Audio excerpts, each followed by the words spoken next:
அனைவருக்கும் நமஸ்காரம். நாம் இன்றைக்கி தொடங்க இருக்கிறது யோகா வாசிஷ்டம் அப்படிங்கிற ஒரு நூல். அதனுடைய அந்த முதல் பதிப்பினுடைய ஒரு முகவரையை இப்போ நம்ம ஸ்டார்ட் பண்ண போகிறோம். இந்த யோகா வாசிஷ்டம்ங்கிறது என்னென்னா, ராமாயணத்தில் வரக்கூடிய ஒரு சின்ன ஒரு போர்ஷனை, ஒரு சின்ன ஒரு நிகழ்வை ராமாயணமெல்லாம் எழுதி முடித்ததுக்கப்புறம் இதை எழுதி அவர் ஆட் பண்ணுறாரு வால்மீகிங்கிறவர். அதாவது ராமாயணத்தில் வசிஷ்டருங்கிறவர் ஒருத்தர் இருப்பார்.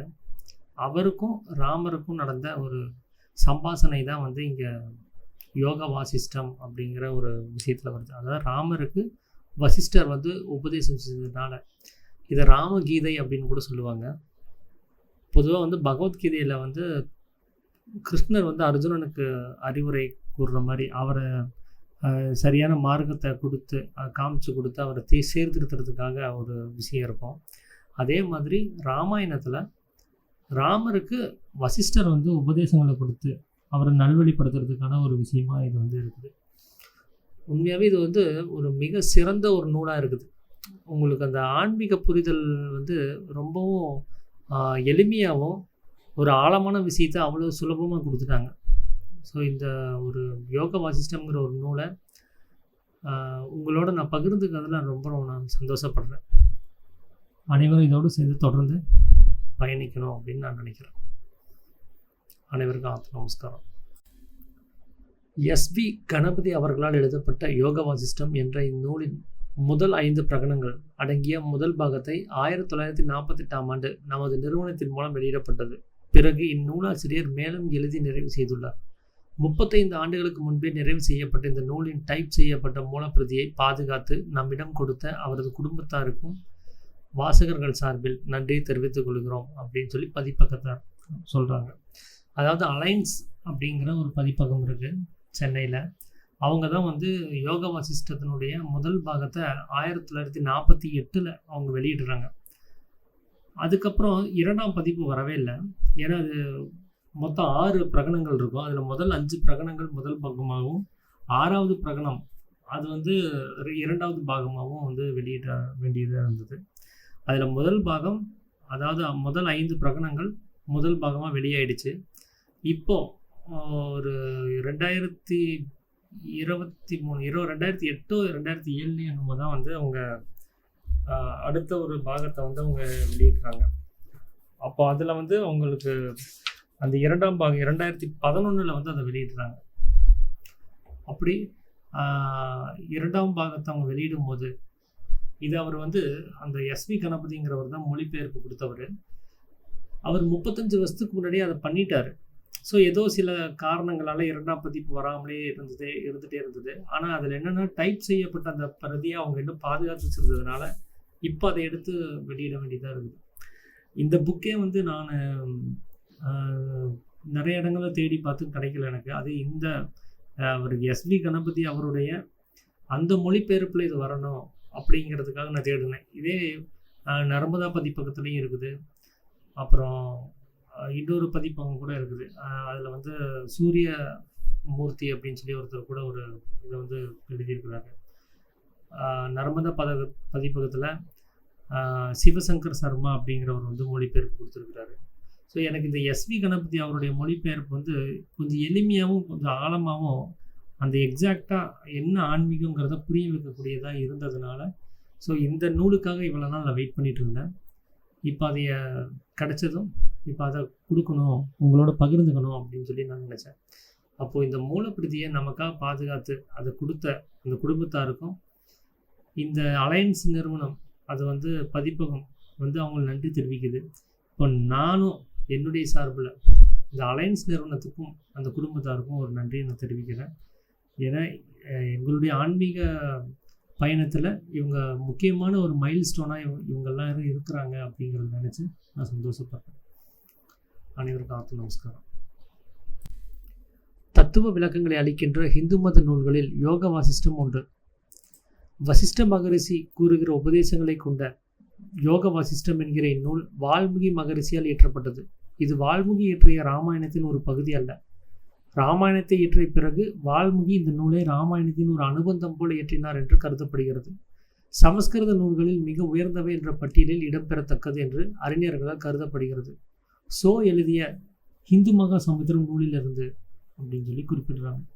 அதாவது சோ அப்படிங்கிறவர் வந்து ஹிந்து மகா சமுத்திரம் அப்படின்னு சொல்லி ஒரு நூல் ஒன்று எழுதுகிறாரு. அந்த நூலில் இந்த யோக வாசிட்டத்தை பற்றி ஒரு குறிப்பு எழுதுகிறார். அது என்னென்னா, நம்ம சமஸ்கிருதத்தில் இருக்கக்கூடிய மிகச்சிறந்த நூல்களில் உயர்ந்த ஸ்தானத்தில் இருக்கக்கூடிய நூல்களில் இதுவும் ஒன்று அப்படிங்கிறத நிறைய அறிஞர்கள் போட்டி இருக்கிறதா அவர் குறிப்பிட்டு ஒரு எழுதியிருக்கிறாங்க. ஸோ அதையும் இங்கே வந்து குறிப்பிட்டு நமக்கு தெரியப்படுத்துகிறாங்க, இந்த நூலினுடைய பெருமை என்னவா இருக்குது அப்படிங்கிறதுக்காக. முகவுரை. மனது என்னும் சுரூபத்தை உடையவனே மனிதன். இம்மனதானது அறிவின் வெளிப்பாடு. ஆகையால் தன் சுயநிலையாகிய அறிவை அறிந்து கொள்வதே மனித உருவமாக இயங்கினதன் நோக்கம். இதுதான் மனித ஜென்மத்தின் குறியும் பலனும். ஜென்ம சாபல்யம் இப்படி இருக்க அறிவுதான் அனைவராலும் அறியப்படாமல் இருக்கிறது. லட்சக்கணக்கான வருஷங்கள் மனித உருவத்தில் கழிந்தும் இந்த அறிவு என்னும் சுரூபத்தை அறிந்து அதை அடையும் முறைகளை பற்றி உரைத்தவரோ எழுதினவரோ இதுவரையில் எத்தேசத்தங்களில் காணப்படவில்லை. அதாவது வசிஷ்டர் ஒருவரை தவிர. இதர உலக விவகாரங்களை பற்றியும் மானிட வாழ்க்கையை பற்றியும் அதை சீர்திருத்தி கொள்ளும் முறைகள் இன்னும் அநேக வித சித்தாந்தங்கள் எல்லாம் அநேக மகான்களிடமிருந்து கேட்டோ படித்தோ இருக்கிறோம்.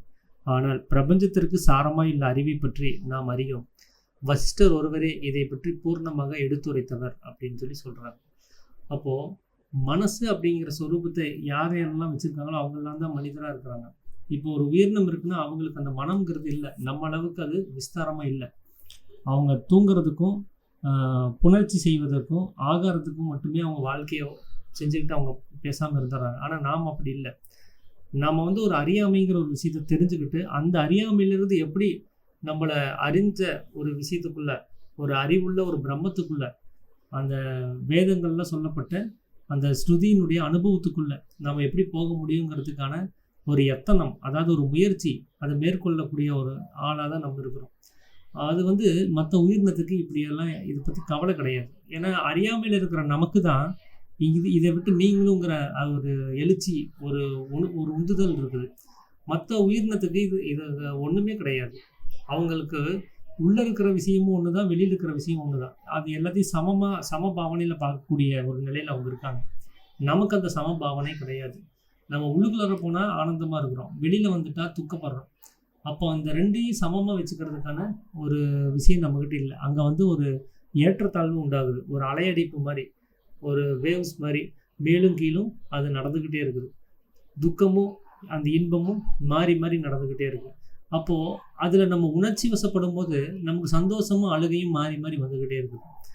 ஆனால் இந்த அறிவுங்கிற ஒரு விஷயத்தை தான் யாரும் அறியாமல் இருக்காங்க. அதனால தான் நாம் அறியாமையில் இருக்கிறோம்னு சொல்கிறாங்க. அறியாமை அப்படின்னா அறிந்து கொள்ளுவதை அறியாமல் இருப்பதுன்னு அர்த்தம். எதை அறிந்து கொள்ளணும் அப்படின்னா நம்மளை தான் அறிந்து கொள்ளணும். நாம் யாருன்னு நமக்கு தெரியாது. அதனால தான் ரமணர் சொல்லுவார், நான் யார் அப்படின்னு ஒரு கேள்வி கேளுங்க, நான் யாருங்கிறதுக்கான பதிலை கண்டுபிடிங்கன்னு சொல்லுவார். நாம் அதை செய்யறது கிடையாது. நமக்கு நம்ம பற்றி ஒன்றுமே தெரியாது. அதுதான் அறிவுங்கிறது. தன்னை பற்றி அறியும் அறிவு தான் அறிவு, மற்றதெல்லாம் அறிவு கிடையாது. அப்போ தன்னை அறிதலே அறிவாக இருக்குது. அந்த தன்னை அறிதல்ங்கிறது, அந்த அறிவு தான் யாராலும் அறியப்பட முடியாமல் இருக்குது. அதைய யார் இது வரைக்கும் இந்த புக்கு வர்ற வரைக்கும், அதாவது இந்த யோக வாசிஷ்டம்ங்கிற அந்த நூல் வர்ற வரைக்கும் யாருமே இது வரைக்கும் எடுத்துரைக்கவே இல்லை. அப்படி எடுத்துரைச்ச ஒரே ஒரு மனுஷர் வசிஷ்டர் ஒருத்தர் தான். அந்த வசிஷ்டருங்கிறவருடைய கொள்கைகளை, அவருடைய விஷயங்களை நம்ம புரிஞ்சுக்கிட்டோம் அப்படின்னா எப்படி தன்னை அறியறது அப்படிங்கிறதுக்கான ஒரு லிங்க் நமக்கு கிடச்சிரும் அப்படிங்கிறத சொல்கிறாங்க. அப்போ இந்த பிரபஞ்சத்தில் இருக்கிற எல்லா மகான்கள்கிட்ட இருந்தும் ஒரு செய்தியை கேட்குறோம், ஒரு விஷயத்தை படிக்கிறோம், தெரிஞ்சுக்கிறோம் அப்படின்னா அதில் வந்து நிறைய சித்தாந்தங்கள் இருக்குது, அவங்களுடைய நிறைய அனுபவங்கள் இருக்குது. ஆனால் அதெல்லாம் இந்த உலகத்தோட ஒத்துப்போகுதா, இந்த உலக மானிட விஷயங்களை பற்றின ஒரு விஷயமா இருக்கான்னு கேட்டால் இல்லை தான்.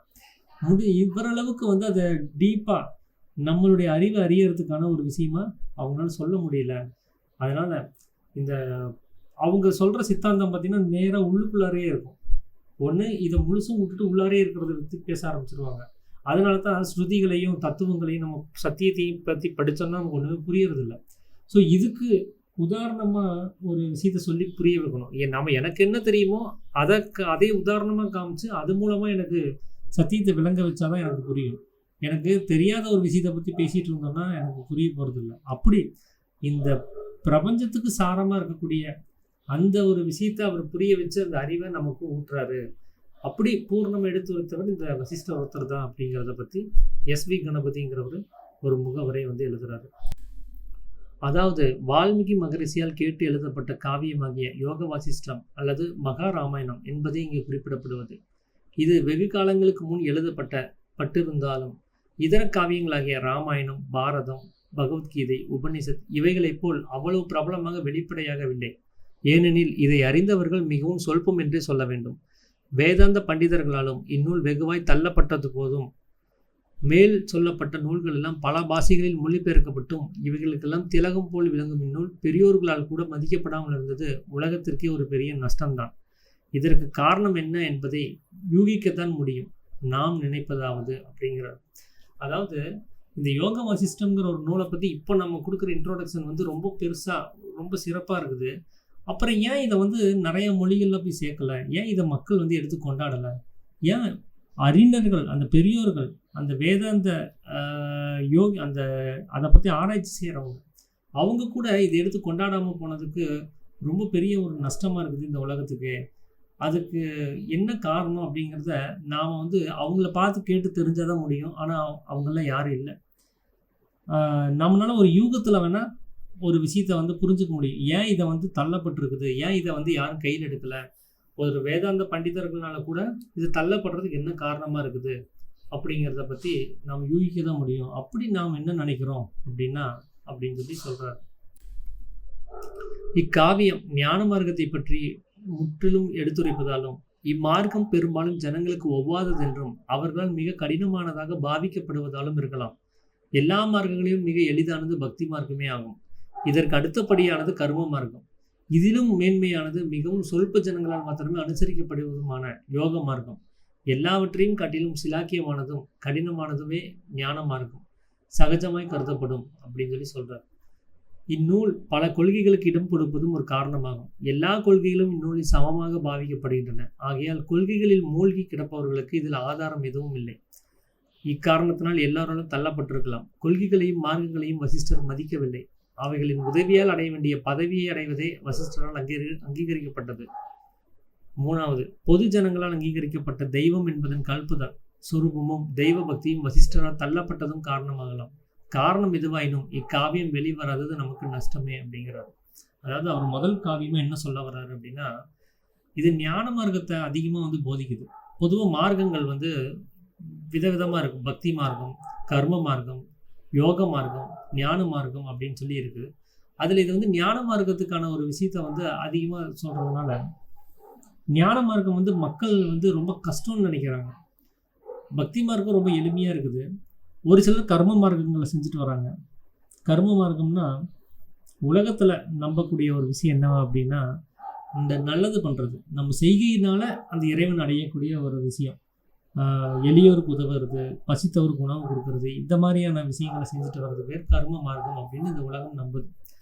பக்தி மார்க்கம் அப்படின்னா இறை கோயிலுக்கு போய் இறைவனை பார்த்து தரிசித்து தெய்வ ஸ்வரூபத்தை கவனித்து அவர் மேலே மனதை செலுத்தி பக்தியாக வணங்குறது.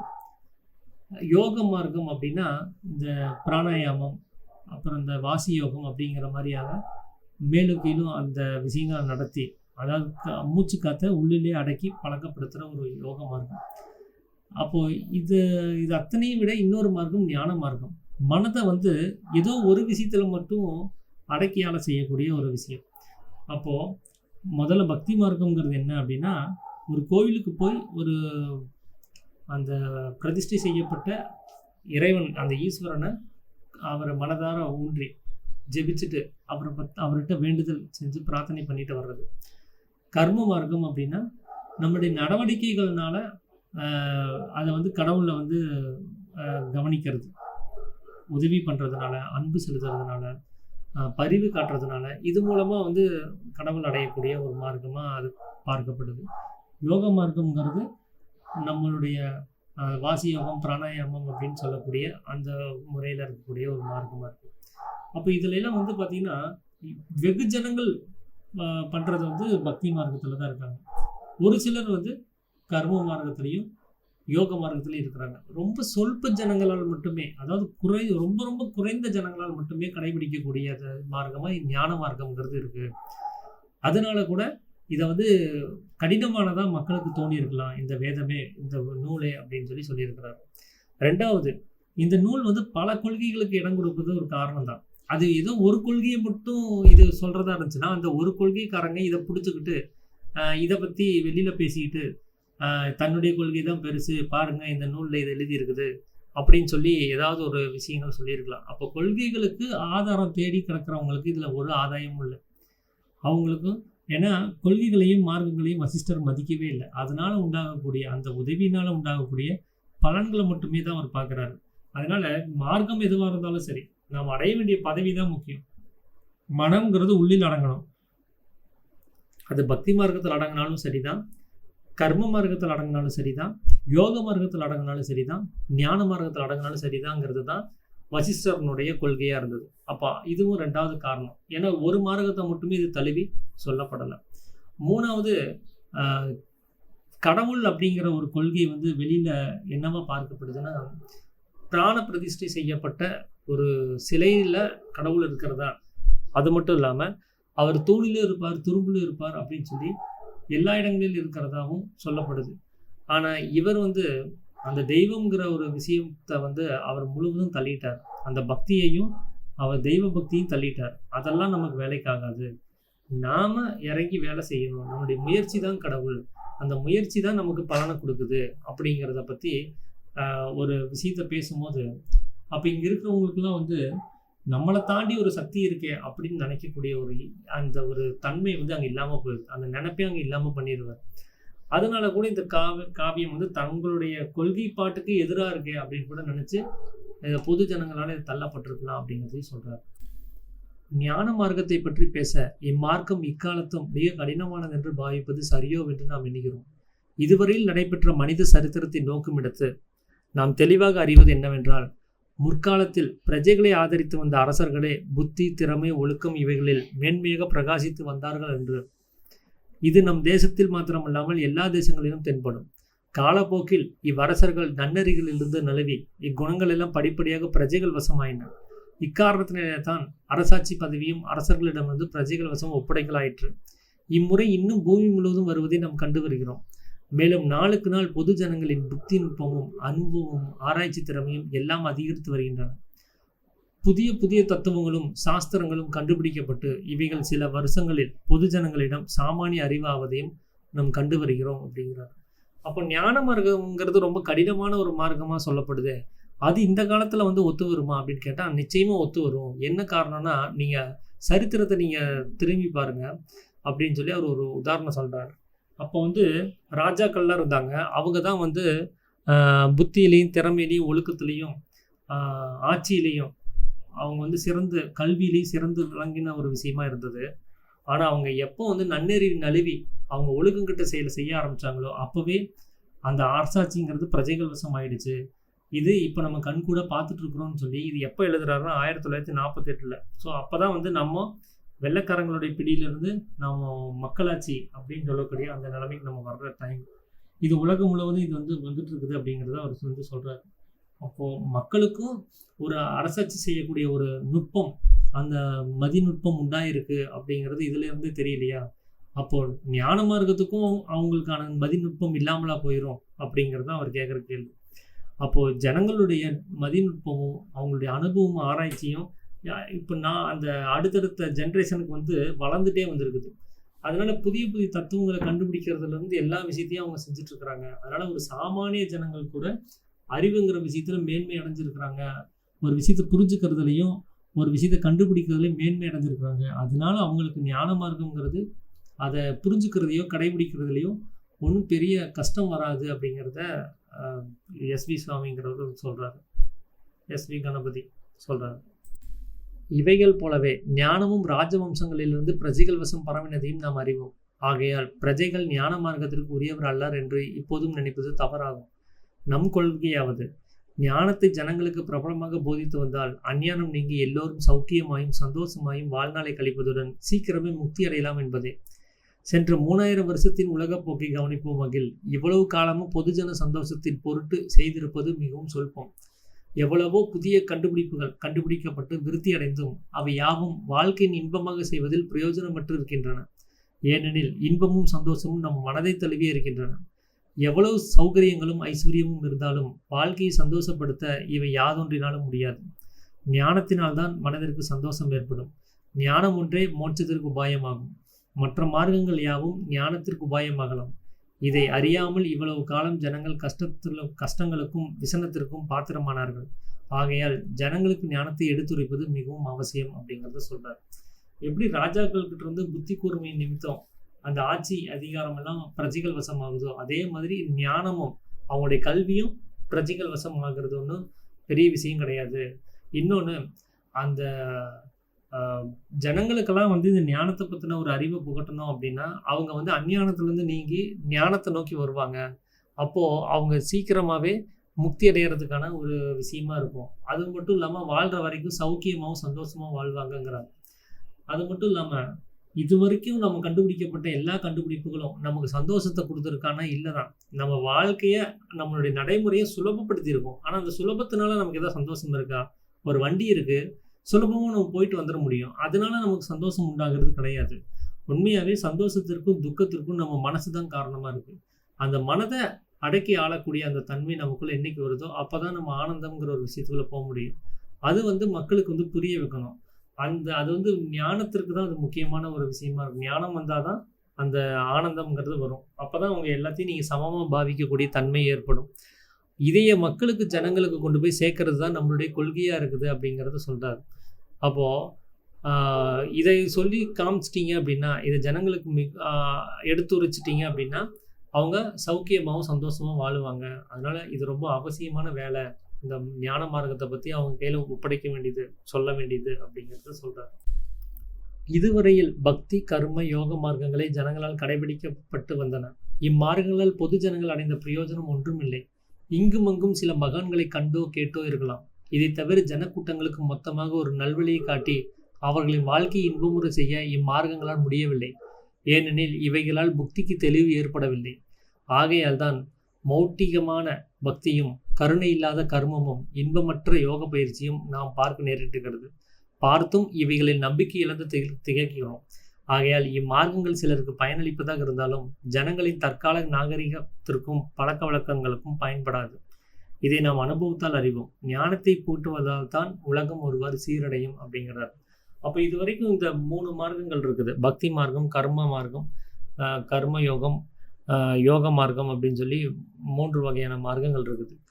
அப்போ இதிலெல்லாம் மக்கள் ஒரு சிலர் முயற்சி பண்ணி பார்க்குறாங்க. ஆனால் அவங்களுக்கு எதுவும் கிடைக்க மாட்டேங்குது. அப்போ அவங்களுக்கு நல்வழிப்படுத்துறதுக்கு ஞான மார்க்கம்னு ஒன்று இருக்குது. அதனால தான் முடியும். ஏன்னா அது ஒரு புரிதல். அது நீங்கள் அதை புரிஞ்சுக்கிட்டீங்க அப்படின்னாலே நீங்கள் அதுலேருந்து வெளியில் வந்துடலாம். அவங்களுக்கு எது வேணுமா வேண்டாமாங்கிற ஒரு புரிதல் உங்களுக்கு காமிச்சு கொடுத்துட்டாலே போதும். அதனால் ஒரு மடத்தனமான பக்தி, கருணையே இல்லாத இந்த நல்லது செய்கிற செயல்பாடுகள், இன்பம் இல்லாத யோகம் அப்படின்னு சொல்கிறார். இதனால நமக்கு பிரயோஜனம் கிடையாது அப்படிங்கிறாரு. இதை மக்களுக்கு ஒரு விஷயத்தை கொண்டு போய் சேர்க்கறதுல முக்கியமான ஒரு பங்கு எதுக்காக இருக்குது அப்படின்னா யோக மார்க்கத்துக்கு இல்லை. ஏன்னா அவங்களால உட்காந்து பயிற்சி பண்ணணும், அவங்களுக்கு நேரம் ஒதுக்கணும். அப்போது அவங்களுக்கு டைம் இருக்கிறதில்ல இந்த 3 மார்க்கத்துலேயும். ஆனால் ஞான மார்க்கத்தை பொறுத்துட்டு அப்படி கிடையாது. நீங்கள் வேலை செஞ்சுட்டு இருக்கும்போதே அந்த வேலையை செஞ்சுக்கிட்டே இருக்கலாம். உங்களுடைய கவனத்தை சிதற விடாமல் தடுக்கிறது மட்டும்தான் இதனுடைய வேலை. கவனம் 10 விஷயத்தில் போகிற மனசை ஒரு விஷயத்தில் அதை குவிக்கிறது மட்டும்தான் இந்த ஞான மார்க்கத்தினுடைய வேலை. அதனால் இது ரொம்ப சுலபமாக இருக்கும். இதுக்காக வேண்டி அவங்க தனியாக ஒரு நேரம் ஒதுக்கிறதோ ஒரு சடங்கு சமயங்களை செய்கிறதோ வேலை இருக்காது. அப்போது அவங்க எல்லா வேலையும் செஞ்சுட்டு இருக்கும்போது இது அவங்களால செய்ய முடியுங்கிறப்போ இன்னும் சுலபமாக இருக்குங்கிறத சொல்கிறாரு. அப்போது அவங்களுக்கு ஞான மார்க்கம்னா என்னங்கிறத புரிய வச்சு அந்த ஞானத்தை புகற்றுவதனால அவங்க ஓரளவுக்கு மேலே வந்துடுவாங்க. இதை நீங்கள் அனுபவித்து பார்த்தீங்கன்னா தெரியும் அப்படிங்கிறத சொல்கிறாரு. பொது ஜனங்கள் தற்சமயம் இருக்கும் தாழ்ந்த நிலைமைக்கு இன்னொரு காரணம் உண்டு. அதாவது மதபேதம். இந்த மத சம்பந்தமான விஷயங்களில் கொள்கை வேறுபாடுகளினால் கடந்த 2000 வருஷத்தில் ஜனங்களுக்கு ஏற்பட்ட வந்த கஷ்டங்கள் சொல்லி முடியாது. உலகத்தின் போக்கே இம்மதங்களை அனுசரித்து நடைபெற்று வந்தது. சத்தியம் என்பது எல்லாராலும் அங்கீகரிக்கப்பட வேண்டியது. அது எக்காலத்திலும் சத்தியமாக இருக்க வேண்டும். எல்லாராலும் அங்கீகரிக்கப்படாதது அசத்தியம் என்பதில் சந்தேகம் உண்டா? ஆகையால் மதபேதங்கள் இருப்பதற்கு நியாயமே கிடையாது. பல பெயரிட்டு சொன்னாலும் எல்லோரும் ஒரு தெய்வத்தை தான் நம்புகிறார்கள். அப்படி இருந்தும் சண்டை சச்சரவுக்கு காரணம் என்ன? இக்காரணத்தை தெய்வம் என்பது என்ன? அதன் சொரூபம் எவ்வாறு? இவைகளை ஜனங்கள் சரியாமல் விளங்காமல் இருப்பதிலிருந்து காண வேண்டும். பல கொள்கை பேதங்கள் ஏற்பட்டதையும் இதனால் தான் காண வேண்டும். இத்தெய்வத்தை பற்றி மிக தெளிவாகவும் பூர்ணமாகவும் வசிஷ்டர் எடுத்துரைப்பதையும் இந்த புத்தகத்தில் காணலாம் அப்படிங்கிறார். அதாவது இந்த பொது ஜனங்க கிட்ட அறியாமைங்கிற ஒரு விஷயம் மட்டும் கிடையாது. இவங்க கிட்ட மத நம்பிக்கையும் இருக்குது. அந்த மதத்தை வச்சுக்கிட்டு சண்டை போட்டுட்டு இருக்கிறாங்க சதா காலமும். என்னுடைய மதம் தான் பெருசு, உன்னுடைய மதம் தான் பெருசுன்னு அந்த பிரிவினை உண்டு பண்ணிட்டே இருக்கிறாங்க. எல்லாரும் ஒன்று தான் அப்படிங்கிற ஒரு நிலைமையில் இருந்தால் தான் சந்தோஷம் கிடைக்கும். நான் வேற, நீ வேற, என்னுடைய மதம் வேற, உன்னுடைய மதம் வேற, என்னுடையது உயர்ந்தது, உன்னோடது தாழ்ந்ததுன்னு வரும்போது அங்கே சாந்தியும் சமாதானம் இருக்க போகிறது கிடையாது. அங்கே சத்தியம் இருக்க போகிறது கிடையாது. அந்த மார்க்கம் நம்ம சரியான முறையில் வழிநடத்த போகிறதும் கிடையாது. அதனால இந்த மார்க்கத்தினுடைய போக்கு இந்த உலகத்தில் இது வரைக்கும் சண்டை சச்சரவை தான் உண்டு பண்ணி கொடுத்துருக்கு. அப்போது சத்தியம்னா அது எல்லாராலும் அங்கீகரிக்கக்கூடிய ஒரு விஷயமா தான் இருக்கணும். அதனால அது எந்த காலத்திலும் அது மாறாத தன்மையில் இருக்கணும். காலத்துக்கு காலம் மாறக்கூடியது சத்தியமாக இருக்க முடியாது. அப்போது இந்த மதபேதங்கள்ங்கிறது இருக்கிறதுக்கு வாய்ப்பு இல்லை. காரணம் என்னென்னா எல்லாரும் ஒரே தெய்வத்தை தான் கும்பிட்றாங்க. தெய்வங்கிறது ஒருத்தராக தான் இருக்க முடியும். பல தெய்வங்கள் இருந்தால் அந்த தெய்வத்துக்குள்ளாரே சண்டை வந்துடும். நான் பெருசா நீ பெருசான்ட்டு. அப்படி இருக்க வாய்ப்பு கிடையாது. தெய்வம்னா அது ஒன்று தான் இருக்கணும். அதனுடைய சொரூபம் என்ன, தெய்வம்னா யாருங்கிறத புரிஞ்சுக்காதனால தான் இந்த ஜனங்க விவரம் இல்லாமல் நான் கும்பிட்ற தெய்வம் தான் பெருசு, நீ கும்பிட்ற தெய்வம் பெருசு கிடையாதுன்னு சொல்லி இங்கே சண்டை போட்டுருக்குறாங்க. அதனால் தெய்வத்தை பற்றி மிக தெளிவாகவும் அவருடைய சொரூபத்தை பற்றி மிகவும் விசேஷமாகவும் சொன்னது இந்த வசிஷ்டர் ஒருத்தர் இந்த புஸ்தகத்தை சொல்லியிருக்கிறாரு.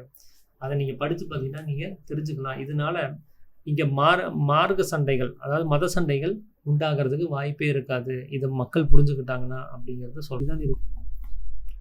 இதை இங்கே சுருக்கமாக சொல்வோமானால், தெய்வம் என்பது எல்லா வஸ்துகளிலும் பிராணிகளிலும் வியாபித்திருப்பது. அதன் சொரூபம் அறிவே. இப்பிரபஞ்சம் அறிவுமயமாக இருக்கிறது.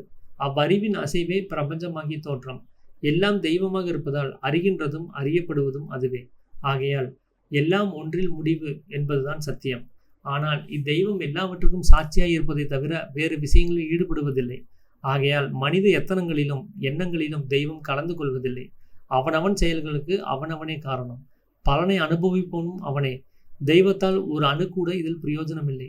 இதுதான் கர்மம் என்று சொல்லப்படுவது. கர்மம் என்பது மனித செயல்களுக்கு மாத்திரமல்ல, பிரபஞ்சத்தின் போக்குக்கே காரணமாகும். இவ்விரண்டு விஷயங்கள் தான் எல்லாராலும் அறியப்பட வேண்டியது. அது எல்லா சமயத்தாராலும் ஒப்புக்கொள்ளும்படிதான் இருக்கிறது. ஆகவே இக்கொள்கைகள் மாத்திரம் பிரபலமாய் பரவி வந்தால் உலகம் எல்லாம் ஒரு மதமாக ஒற்றுமையுடன் வாழ நேரலாம் என்பதற்கு சந்தேகமில்லை. இந்த நோக்கத்தை கருதியும் யோக வசிஷ்டத்தை மிகவும் மேன்மையான காவியம் என்று கருதப்படும் அப்படிங்கிறார். அதாவது அந்த தெய்வத்தை பற்றி அவர் வசிஷ்டர் என்ன சொல்லியிருக்கிறாருங்கிறத சுருக்கமாக சொல்லணும் அப்படின்னா, கடவுளுங்கிறது அவர் ஏதோ வானத்திலேயோ வெளியிலேயோ கிடையாது. அது எல்லா வஸ்துக்களிலும் எல்லா பிராணிகளினுடைய உள்ளாரையும் அது இருக்குது. அப்படி நீக்கமர எல்லா பிராணிகளுக்குள்ளாரையும் இருக்கக்கூடியது. அது அறிவாக இருக்குது. அந்த அறிவு அப்படின்னா என்ன அப்படின்னா, நாம் ஒரு விஷயத்தை அறியறதுக்கு எது காரணமாக இருக்கும் அதுதான் அறிவு. நாம் அறியறதுக்கு பேர் அறிவு கிடையாது. அறிவதுங்கிறதுனா ஒரு வண்டி காரை பார்க்குறோம், இது காரு தான் அப்படிங்கிறத தெரிஞ்சுக்கிறதுக்கு பேர் அறிவு கிடையாது. அதை தெரிஞ்சுக்கிறதுக்கு காரணமாக ஒன்று இருக்கணும். அது நம்முடைய உயிர். அந்த உயிர்த்தன்மை தான் அறிவாக இருக்குது. அந்த அறிவு, அந்த உயிர் இல்லைன்னா அதை அறிய முடியுமா? தூங்கிட்டு இருக்கும்போது நம்ம மனசுங்கிறது உள்ளாரே இருக்கும், வெளியில் வர்றதில்லை. அப்போ நம்மளால் எதையாவது அறிய முடியுமா? பக்கத்தில் யாராவது படுத்துட்டு இருக்காங்க, அவங்க நம்ம மேலே கை கால் தூக்கி போடுறாங்க, அவங்கள பற்றி நம்ம தெரிஞ்சுக்க முடியுமா? காலில் அடிபட்டு இருக்குது, அங்கே வலி பகல் முழுவதும் இருக்குது, ஆனால் தூக்கத்தில் அந்த வலியே காணும். அப்போ அந்த வலியை அறியறது இல்லை. அந்த மனம்ங்கிறது வெளியில் வந்தால் மட்டும்தான் அறிவுங்கிறது வேலை செய்யுது. அப்போது அந்த அறிவாக இருக்கக்கூடிய ஒரு பொருள் எதுனா நம்மளுடைய மனோசக்தி தான். அது ஜீவன் தான் மனமாக வெளியில் வர்றது. அப்படி வெளியில் வரக்கூடிய அந்த சக்தி தான் இங்கே அறிவாக இருக்குது. அந்த அறிவு தான் இந்த பிரபஞ்சத்தினுடைய தோற்றத்தை உண்டு பண்ணுது. காலையில் எந்திரிச்சு மனசு வெளியில் வந்தால் தான் உலகம். அது உள்ளுக்குள்ளார போய் நைட்டு அடங்கிடுச்சுன்னா உலகம் கிடையாது. அப்போ இந்த உலகத்தினுடைய உற்பத்திக்கும் அழிவுக்கும் எது காரணமாக இருக்குது? அந்த ஒரே விஷயத்தில் தொடங்கி ஒரே விஷயத்துலேயும் முடியுது. அது மனத்தினுடைய வெளிப்பாடு தான். மனம் வெளிப்பட்டுருச்சுன்னா உலகம் வந்துடும். மனம் உள்ளே அடங்கிடுச்சுன்னா உலகம் கிடையாது. அப்போது நம்ம அறியறதும் அறியப்படுவதும் எதுவாக இருக்குது அப்படின்னா அந்த மனதனுடைய சக்தியாக இருக்குது. அதுதான் வெளியில் வந்து இந்த உலகத்தை உண்டு பண்ணுது. அப்போது எல்லாவற்றுக்கும் இந்த விஷயங்கள்லேயும் அந்த சக்தி தான் செயல்பட்டு இருக்குது. அந்த சக்தி வந்து எதுலேயுமே கலந்துக்கிறது கிடையாது. இப்போ நான் வந்து எல்லாத்தையும் விட்டுட்டு நான் வந்து ஒரு ஒரு நல்ல வழியில் நடந்துட்டு இருக்கிறேன். இப்போ நான் திடீர்னு நான் ஒரு தீய வழியில் போகிறேன் அப்படின்னு சொன்னால் உடனே என் கையை பிடிச்சி அதை தடுக்க போகிறது கிடையாது. அதுவும் கூட சேர்ந்து நம்மளோட பயணிக்க தான் போகுது. நான் ஒயின் ஷாப்புக்கு போகிறேன்னு சொன்னால் அதுவும் வரத்தான் போகுது. அதனால அது நம்மளோட முயற்சிகளையோ நம்ம செயல்களையோ தலையிடுறது கிடையாது. நாம தான் அந்த முழுக்க அது கொடுக்குற எனர்ஜியை செலவு பண்ணுறோம். அது நல்லதுக்கு செலவு பண்ணுறோமா கெட்டதுக்கு செலவு பண்ணுறோமாங்கிறது நம்ம அறிவை சார்ந்தது. நாம் அதை சரியாக பயன்படுத்திக்கிறதுக்கான ஒரு வேலை வேணும். ஒரு கத்தி இருக்குது, அதை எடுத்து நம்ம கையவும் அறுத்துக்க முடியும், காய்கறின்னு அறுக்க முடியும். அப்போ எது செய்கிறது சரிங்கிறத நம்ம தான் யோசித்து முடிவெடுக்கணும். அது கத்தியினுடைய வேலை என்ன? அறுக்கிறது. நீ எதை கொண்டு போய் வச்சாலும் அது அறுக்கத்தான் செய்யும். உடனே கத்தி உன் கையை வெட்டுறதுக்கு நான் அனுமதி தர மாட்டேன், நான் அறுக்க மாட்டேன்னு அந்த கத்தி அடம்பிடிக்க போகிறதில்ல. அதே மாதிரி தான் நமக்குள்ளார இருந்து வெளிப்படக்கூடிய அந்த ஈஸ்வர சைத்தன்யம், அது தான் அந்த பவர் கொடுக்குது, சக்தியை கொடுக்குது. அந்த சக்தியை நம்ம சரியான முறையில் பயன்படுத்திக்கணும். இது தேவையான அளவுக்கு மட்டும் பயன்படுத்தணும். நல்ல விஷயங்களுக்கு பயன்படுத்தணும். அந்த அறிவு நமக்கு வேணும். எதுக்கு பயன்படுத்தணும், எதுக்கு பயன்படுத்தக்கூடாதுங்கிற ஒரு அறிவு, பேசிக்கான ஒரு அறிவு நமக்குள்ளே வேணும். அப்போது கடவுளுங்கிறது யாருடைய செயல்களையும் ஈடுபடுறது கிடையாது. யாருக்கும் எந்த பலனும் அவர் தரப்போகிறது இல்லை. அவர் சக்தியை மட்டுமே கொடுக்குறாரு. இதனால தான் திருவள்ளுவர் ஒரு குறளில் சொல்லுவார், தெய்வத்தான் ஆகாது எனினும் முயற்சி தன் மெய்வருத்த கூலி தரும். தெய்வத்தான் ஆகாத ஒரு காரியங்கிறத உலகத்தில் இருக்குமா? இருக்காதுன்னு நம்ம நினைப்போம். ஆனால் இவர் என்ன சொல்கிறாரு, தெய்வத்தினால ஆகாததை கூட உங்களுடைய முயற்சி செஞ்சீங்கன்னா அந்த முயற்சி அதுக்கான பலனை கொடுத்துருன்னு சொல்கிறார். அப்போது தெய்வத்தை விடவும் நம்மளுடைய முயற்சிங்கிறது எவ்வளோ பெரிய ஒரு விஷயமா இருக்குது. அந்த முயற்சியை தான் இவர் தெய்வம்னு சொல்கிறாரு. நம்ம அதை தொடர்ந்து எத்தனம் செய்கிறதுலையும் அந்த எண்ணங்கள்லையும் தான் நம்ம அது முழுக்க நம்மளுடைய இதாகவே இருக்குது. அதில் தெய்வம் கலந்துக்கிறது கிடையாது. ஆனால் அந்த முயற்சிக்கு தேவையான சக்தியை அது கொடுத்துருது. இப்போது ஒரு மான் இருக்குது, அதை ஒரு சிங்கம் துரத்தி பிடிக்குது. இப்போ மானை சாப்பிட்லன்னா சிங்கம் செத்து போயிடும். அந்த சிங்கத்தோட வாயில சிக்கிட்டா மான் செத்து போயிடும். இப்போ 2 பேருடைய உயிர் ஊசல் ஆடிட்டு இருக்குது. ஏதோ ஒன்று தான் பிழைக்க முடியும். இப்போ கடவுள் யார் சைடு நிற்பார்? மானை காப்பாற்றணும்னு நிற்பாரா, இல்லை சிங்கத்தை காப்பாற்றணும்னு நிற்பாரா அப்படின்னு கேட்டால் கடவுள் என்ன பண்ணுவார்னா அவங்களுடைய முயற்சிக்கே விட்டுருவார். யாருக்கு திறமை இருக்கோ, மானுக்கு திறமை இருந்தால் ஓடி தப்பிச்சுக்கிட்டோம், சிங்கத்துக்கு திறமை இருந்தால் ஓடி போய் பிடிச்சிக்கிட்டோம். நமக்கு தேவை நாம் அவங்க 2 பேர்த்துக்கும் சக்தியை கொடுத்தாச்சு, அந்த உயிருங்கிற அந்த ஒரு சத்தை கொடுத்தாச்சு. அதையே அவங்க எந்த அளவுக்கு பிரயோஜனப்படுத்திக்கிறாங்கங்கிறத அவங்கக்கிட்டே அந்த பலனை கொடுத்துருவோம். அவங்க முயற்சிக்கு தகுந்த பலன் அங்கே அனுபவிப்பாங்க. முயற்சி இல்லாததுக்கு தோல்வி தான், முயற்சி செஞ்சால் வெற்றி. இந்த பலனை அவங்கக்கிட்டே ஒப்படைச்சிடலாம் அப்படின்னு தான் கடவுள் முடிவெடுப்பார். அப்படி தான் அவர் எல்லா விஷயத்துலையும் ஒதுங்கி இருக்கிறதா இவர் சொல்கிறார். அப்போது இந்த உலகத்தில் இருக்கிற எல்லாமே இப்படி தான் இருக்குது அப்படிங்கிறத புரிஞ்சுக்கிட்டாங்கன்னா எல்லாரும் ஒரு மதமாக வழிபட ஆரம்பிச்சிருவாங்க. கடவுள் நமக்கு எதுவும் செய்யறதில்ல, ஆனால் நல்வழிப்படுத்துறதுக்கான ஒரு விஷயத்தை அவர் செய்கிறாரு, அதுக்கான சக்தியை கொடுக்குறாரு.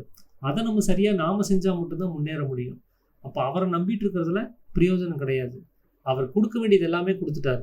நம்ம பிறக்கும் போதே நம்மக்கிட்ட அந்த உயிர் சக்தியை கொடுத்துட்டாரு. அதை நீங்கள் எந்த அளவுக்கு எப்படி யூஸ் பண்ணுறீங்கிறத பொறுத்து தான் உங்களுக்கான பிறவி பலன்கள்லாம் கிடைக்குது. அப்போது இதை பற்றி அவர் டீட்டெயில்டாக சொல்கிறதுனால இது ஒரு மேன்மையான காவியமாக கருதப்படும். ஏன்னா இங்கே கடவுள் கொள்கைங்கிறது நம்மளுடைய செய்கையை பற்றி, நம்மளுடைய முயற்சியை பற்றி தான் இருக்குது அப்படிங்கிறத அவர் சொல்கிறார். இல்லை, இந்நூல் எக்காலத்தில் எழுதப்பட்டது என்பதை பற்றி ஒரு நிச்சயத்துக்கு வரும்படி இல்லை.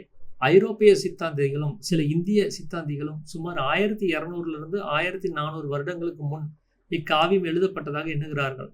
ஆதி சங்கராச்சாரியருக்கு சற்று முன்னே பின்னோ என்பவர் பலர். இவர்களுடைய கொள்கைகளுக்கெல்லாம் ஆதாரமே கிடையாது. நமது அபிப்பிராயமாவது உபநிஷத்துகளுக்கு முன்னமே இக்காவியம் எழுதப்பட்டிருக்க வேண்டும் என்றும் உபநிஷத்துகளுக்கு இதுவே ஆதாரம் என்றும் இதற்கு காரணம் பின்வருமாறு அப்படிங்கிறார். 1. முக்கிய உபநிஷத்துகளில் சொல்லப்பட்ட தத்துவ ஞானம் எல்லாம் யோக வாசியத்தில் அடங்கியிருப்பதுடன் இவைகள் இன்னும் விவரித்து தெளிவாகவும் சொல்லப்பட்டிருக்கின்றன. 2. இவ்வுபநிஷத்துக்கள் யோக வாசிஷ்டத்திற்கு ஒருபடி அடுத்ததாகத்தான் கருதப்படும், மேலாக சொல்லும்படி இல்லை அப்படிங்கிறார். 3. ஆகவே ஒரு குருவிடம் பெற்ற உபதேசங்களை பல சிஷ்யர்கள் தாங்கள் கிரகித்த வரையில் ஒவ்வொரு உபநிஷத்தாக வெளியிட்டது என்பதே வாஸ்தவம் என்று தோன்றுகிறது. உபநிஷத்துகளின் சாரமாக யோக வாசிஷ்டத்தை சொல்லும்படி இல்லை, ஏனெனில் தத்துவங்கள் அனைத்தும் விஸ்தரித்தும் காரணங்களோடு ஸ்தாபிக்கப்பட்டும் இருப்பதால் அப்படிங்கிறார். அதாவது இந்த நூல் எப்போ இருந்து இருக்கு, எப்போ இது உண்டாச்சு அப்படிங்கிறத பற்றி ஆராய்ச்சி பண்ணால் சில ஐரோப்பிய ஆராய்ச்சியாளர்கள் என்ன சொல்கிறாங்கன்னா 1200 1400 வருடங்களுக்கு முன்னாடி இருக்கலாம்னு சொல்கிறாங்க. நம்ம ஆளுகள்லாம் என்ன சொல்கிறாங்கன்னா, ஆதிசங்கரருக்கு முன்னோ எழுப்பிட்டோ இல்லை அவருடைய காலத்துலேயோ கூட இது இருந்திருக்கலாம் அப்படிங்கிறத சொல்கிறாங்க. ஆனால் இதுகளுக்கெல்லாம் ஆதாரம் கிடையாது, அவங்களுடைய அனுமானத்தை சொல்கிறாங்க. அப்படி இவருடைய எஸ்வி கணபதி அவருடைய அனுமானமாக அவர் என்ன சொல்ல வர்றாருன்னா, இது உபநிஷத்துகள் உண்டாகிறதுக்கெல்லாம் முன்னாடியே உண்டாயிருக்கணும் அப்படிங்கிறார். காரணம் என்ன அப்படின்னா, முதல் பாயிண்ட் அவர் என்ன சொல்கிறாருன்னா, உபநிஷத்துகளில் சொல்லப்பட்ட அத்தனை கருத்துக்களும் யோக வாசித்து சொல்லப்பட்டிருக்கு. அப்போது உபநிஷத்தை இது காப்பி அடிச்சிருச்சான்னா இல்லை, ஏன்னா உபநிஷத்துகள்ங்கிறது எக்கச்சக்கமாக இருக்குது. அது ஒவ்வொரு குருநாதர்கிட்ட இருந்து ஒவ்வொரு சீடர்கள் கற்றுக்கிட்டு அவங்கவுங்க எழுதுனது. அதனால் அநேக உபநிஷத்துகள் இருக்குது. ஆனால் அந்த ஒரு உபநிஷத்தில் இருக்கிற ஒரு கருத்துக்கள் இன்னொரு உபநிஷத்தில் இல்லை தான். ஆனால் மொத்த உபநிஷத்தினுடைய கருத்துக்களும் இந்த ஒரு புத்தகத்தில் இருக்குது. அப்படிங்கிறப்போ இதிலிருந்து ஒரு குருவுக்கு சொல்லப்பட்டு அந்த குரு சீடனுக்கு சொல்லப்படும் போது அவரால் எவ்வளோ எடுத்துக்க முடியுமோ அவ்வளோ எடுத்துக்கிட்டு கிரகிச்ச விஷயங்களை வந்து ஒரு உபநிஷத்துக்களாக வெளியிட்டிருக்கிறாங்க. அப்படி இந்த உபநிஷத்துக்களுக்கெல்லாம் மேற்படி பெரிய ஒரு விஷயமா வந்து இதை சொல்ல வேண்டும். ஏன்னா ஒரு உபநிஷத்தில் ஒரு பாயிண்ட் குறிப்பிட்டிருக்காங்கன்னா, இந்த யோக வாசியத்தில் அநேக பாயிண்ட்டுகள் இதில் இருக்குது, அநேக குறிப்புகள் இங்கே அதிகமாக இருக்குது, அனுபவங்கள் அதிகமாக இருக்குது. அதனால் மற்ற உபநிஷத்தோட இது வந்து கம்பேர் பண்ணும்போது இது மிக உயர்ந்த காவியமாக தான் சொல்லப்படியாக இருக்குது. மூணாவது, ஒரு குருவினிடத்துலேருந்து ஒரு பாயிண்ட் அவர் கேட்டு ஒரு உபநிஷத்தை எழுதுறாரு. ஆனால் இங்கே நிறையா பாயிண்ட்டுகள் இருக்குது. அப்போது இதெல்லாம் வச்சு பார்க்கும்போது இது வந்து தத்துவங்களை வந்து அநேக தத்துவங்களை வச்சுருந்து அதுக்கான காரண காரியங்களோட அதை விஸ்தரித்து, அதாவது எக்ஸ்பிளைன் பண்ணி சொல்லப்பட்டிருக்கிறதும் ஒரு காரணமாக இருக்குது அப்படிங்கிறார். அதனால நான் வந்து சொல்கிறேன், இது உபநிஷத்துங்களுக்கெல்லாம் முன்னாடியே இது தோன்றியிருக்கும் அப்படின்னு சொல்கிறேன். நாலாவது, உபநிஷத்தில் சொல்லப்பட்ட மகரிஷிகளும் அவைகளை ஏற்படுத்திய மகரிஷிகளும் குரு உபதேசம் அடைந்தவர்களாகவே பேசப்படுகிறார்கள். வசிஷ்டரோ உபதேசம் பெற்றதாக எவராலும் சொல்லப்படவில்லை. மேற்சொல்லிய காரணங்களால் வசிஷ்டரே வேதங்களின் ஞான பாகங்களாகிய உபநிஷத்துகளுக்கு மூலாதாரம் என்பது நம் அபிப்பிராயம். இம்முக்கிய உபநிஷத்துகளை தவிர்த்து பிற்காலத்தில் ஏற்பட்ட அநேக சிறிய உபநிஷத்துகளும் வசிஷ்டத்திலிருந்து அநேக ஸ்லோகங்களும் ஒரு மாறுதலுமின்றி உபநிஷத்துகளில் அடக்கப்பட்டுள்ளன. அவைகளை இங்கே குறிப்பிடுகிறோம்.